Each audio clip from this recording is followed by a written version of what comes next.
अच्छा आप अच्छा मैं बहुत क्विक सी बताऊंगी क्योंकि इसके बाद फिर नेक्स्ट सेगमेंट पे भी आपको जाना है। थी तो मेरे पास कुछ 2-3 लेकिन मैं सबसे इजी वाली ये बता रही हूँ, सौंफ। हाँ सौंफ की अगेन इसमें इतने सारे मतलब कि मेडिसिनल प्रॉपर्टीज़ हैं इसके अंदर। जब हार्ट का किसी को कोई प्रॉब्लम होता है, कुछ होता है, तो उसको ब्लड थिनर दिया जाता है, एस्प्रिन, जिसे बेबी एस्प्रिन कहा जाता है। अब मैं ये बिल्कुल नहीं कह रही हूँ कि अगर कोई हार्ट का पेशेंट है या कोई हार्ट की बीमारी है तो ऑब्वियसली आपको कार्डियोलॉजिस्ट से करना पड़ेगा कंसल्ट, लेकिन ये एक प्रिवेंटिव एक मेजर है ऐसा कि ये हमारे ब्लड को थिन रखता है और हमें जो हमारी क्लॉटिंग होती है उससे बहुत हद तक आप बच सकते हैं अपनी हेल्दी लाइफ स्टाइल के साथ। एक्सरसाइज तो ऑब्वियसली मस्ट हम रखते ही अपनी लाइफ का सबसे बड़ा वो है, लेकिन उसके साथ साथ अगर आप ये थोड़ा सा सौंफ चबाने की आदत डालें ना। मेरी सिस्टर जो है वो बड़ी डॉक्टर हैं, तो उस दिन मैं उनसे बात करी थी। मैंने उससे पूछा कि मैंने कहा कि आप हार्ट का भी आपने किया है सारा, तो मुझे बताएं कि जो बेबी एस्प्रिन है क्या सबको खानी चाहिए 40-50 ईयर्स के बाद, ताकि वो हमारा ब्लड थिन रहे, हमें कभी कोई हार्ट का आर्टरीज जो है वो क्लॉग ना हो, ब्लॉकेज ना हो। तो बड़ी हंसी, उसने कहा कि एस्प्रिन खाने की कोई ज़रूरत नहीं होती क्योंकि उसको आप लंबे टाइम तक खाना नहीं खा सकते। एज अ प्रिवेंटिव मेजर बात करें, उसको लंबे टाइम तक आप खाएंगे आपका पेट स्टमक अपसेट हो जाएगा। इससे सबसे बेस्ट है, मेरी सिस्टर डॉक्टर सिस्टर ये कह रही हैं कि आप सौंफ चबाएं और उस चबाते रहें, उससे ये होगा हाँ, उससे आपके डाइजेस्टिव प्रॉब्लम से सॉल्व होते हैं, उससे आपकी ब्लड जो है वो उसमें क्लॉटिंग को भी आप प्रिवेंट कुछ हद तक कर सकते हैं। तो ये भी बहुत एक मैजिकल फैन। और अगर आपको मतलब सौंफ होता है ना कि अगर ऐसी भुनी हुई नहीं है, रूखी है, अगर आप अपने भून के नहीं खाना है। अच्छा भून के हाँ, नहीं उसने खाना, कहा कच्ची सौंफ खानी है, भून के नहीं खानी है।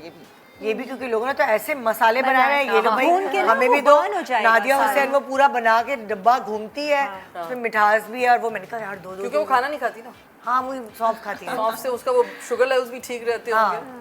देखिए यही होती है, ये चीजें मिरेकल हैं, अगर इनको सही तरह से इस्तेमाल करें तो इनको सही मिकदार में और सही तरह इस्तेमाल करें। स्पेशली लूज स्टमक में सौंफ जो है वो बहुत इफेक्टिव होती है। अगर डायरिया हो जाए तो तब भी सौंफ जो है ना बच्चों के लिए जितनी भी वो बनी होती है ना कॉलिक पेन्स की दवाइयाँ, उसके अंदर सौंफ का एक्सट्रैक्ट होता है। तो जो बड़े बूढ़े होते हैं वो भी तो देखो ना बच्चे ही हो जाते हैं एक तरह से, उनका भी सब सिस्टम उतना ही सेंसिटिव हो जाता है। और निदा ये सारी जो मेडिकल जो ये मेडिसिन बनी है वो उनका कोर क्या होता है, हमारी इन्हीं चीज़ों से तो उन्होंने सारी रिसर्च करके फिर उसको उसमें ज़्यादा केमिकल्स मिला के और सब चीज़ें करके और हमारे लिए बहुत ही एक इजी चीज़ बनाई, पिल हमने उठाई और खा ली।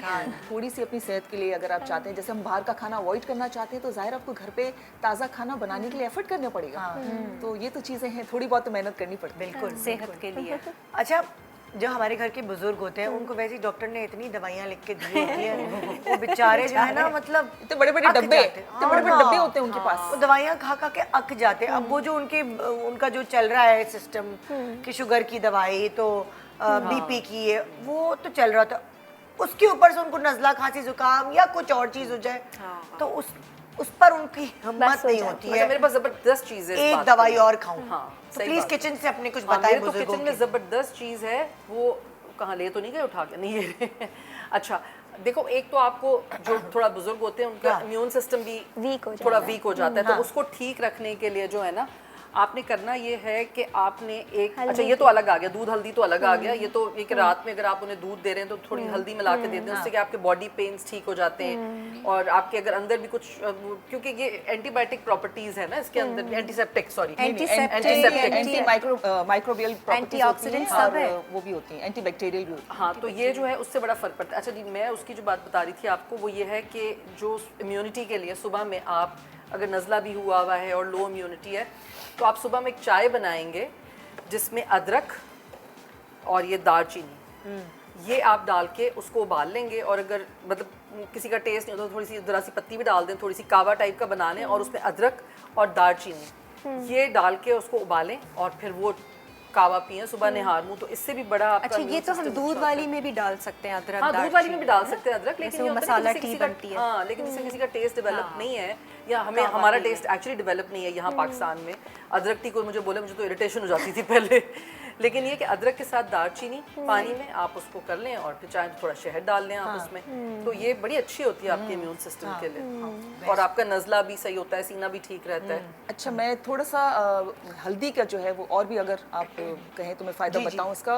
जो हमारे आर्थराइटिस हो जाता है, स्पेशली हमारी बड़े जैसी एज होती है और ख़वातीन को ख़ास तौर से मेनोपॉज़ के बाद जो है वो बहुत ज़्यादा हड्डियों में तकलीफ़ हो जाती है, क्योंकि उनका जो ईस्ट्रोजन जो हमारा हार्मोन होता है वो जैसे हमारी पीरियड्स बंद होते हैं तो वो उसकी प्रोडक्शन काफ़ी हद तक कम हो जाती है, और वही वो हार्मोन होता है जो हमारी बॉडी में सारी चीज़ों को रेगुलेट कर रहा होता है, हमारी हड्डियों को मजबूत रख रहा होता है। तो स्पेशली जो और इसलिए हड्डियां बहुत जल्दी जल्दी टूट जाती हैं, बहुत ब्रिटल हो जाती है, बाथरूम में गिर गई अम्मा, फ्रैक्चर हो गया और ये बुरबुरी सी हो जाती है, ऑस्टियोपोरोसिस हो जाता है ना उनको।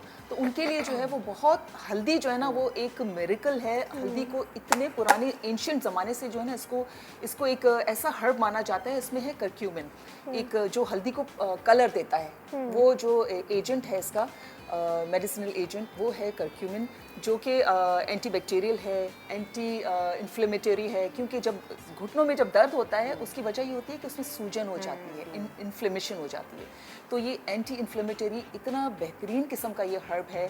इसको आपने जैसे दुनिया भर में गोल्डन मिल्क कहा जाता है। गोल्डन मिल्क यानी कि दूध को गर्म करें, रात को सोने से पहले आपने थोड़ी सी हल्दी की चुटकी इसमें डाली और आप उसको पी लें, उससे आपकी नींद अच्छी होगी, आपकी हड्डियां मजबूत होंगी। लेकिन अगर कि आपने हल्दी को बगैर काली मिर्च के यूज किया, अच्छा, तो ये एब्जॉर्ब नहीं हो पाती है। बहुत सारे लोगों को यार देखो काली मिर्च हमेशा एब्जॉर्ब करेगी आपकी बॉडी में। आपको हल्दी लेनी है, लेकिन उसमें इतनी सी चुटकी काली मिर्च की डालनी है जिससे ऑलमोस्ट दूध हल्दी पी रहे उसमें काली मिर्च भी डाली है। हल्दी को आपने खाने में भी डाल रहे हैं ना आप, खाने में भी, तो भी आप थोड़ी सी काली मिर्च जरूर डालें।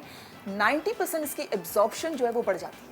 अच्छा, पहले तो वैसे शायद दूध हल्दी ही पिलाते थे, लेकिन हाँ अब ये भी अच्छी है ना, आपको नई रोजाना बात पता चलती है, नई रिसर्च है ये। और दूसरी बात तो पुराने जमाने से दूसरा ये होता है कि कभी कोई गिर जाता है, पाँव में मोच आ जाती है। हमारे जो बुजुर्ग हैं वो तो अक्सर, क्योंकि वो एक सर्टन एज में अपनी एक्सरसाइज नहीं करते हैं, जिसकी वजह से उनके मसल्स स्ट्रांग नहीं होते हैं। जब मसल्स स्ट्रांग नहीं होते हैं तो आपकी हड्डियों के प्रॉब्लम्स, आपके मसल्स आपकी हड्डियों को होल्ड नहीं कर सकते हैं, तो वो आप लड़खड़ा जाते हैं, जिसकी वजह से वो फॉल बहुत ज्यादा होता है उनके साथ। आप बताएं भाई, अगर सॉरी हाँ, तो उसमें ये है कि हल्दी के साथ हम लोग बचपन से, हमारी मदर जो है कभी कोई चोट आती थी, मतलब ये तो पीने की बात हुई ना, मैं एक्सटर्नल लगाने की बात बता रही हूँ कि हल्दी लें आप 2-3 चम्मच, उसमें पानी डालें, थोड़ा सा पकाएं, कॉटन पे रखें उसको, और उसको आपने रख के उसका बैंडेज मुझे लगाई थी, पैर में दर्द था, मुझे डॉक्टर बिल्किस आई नहीं थी, उन्होंने पता नहीं क्या था, मोच थी क्या था मुझे नहीं पता, उन्होंने मुझे रुई और वो हल्दी का वो मेरा मुझे कनाडा में टेनिनाइटिस हुआ था, टेनिस एल्बो जिसे कहते हैं। मैं एक कप नहीं उठा सकती थी, मेरा इतना बुरा हाल हो गया था।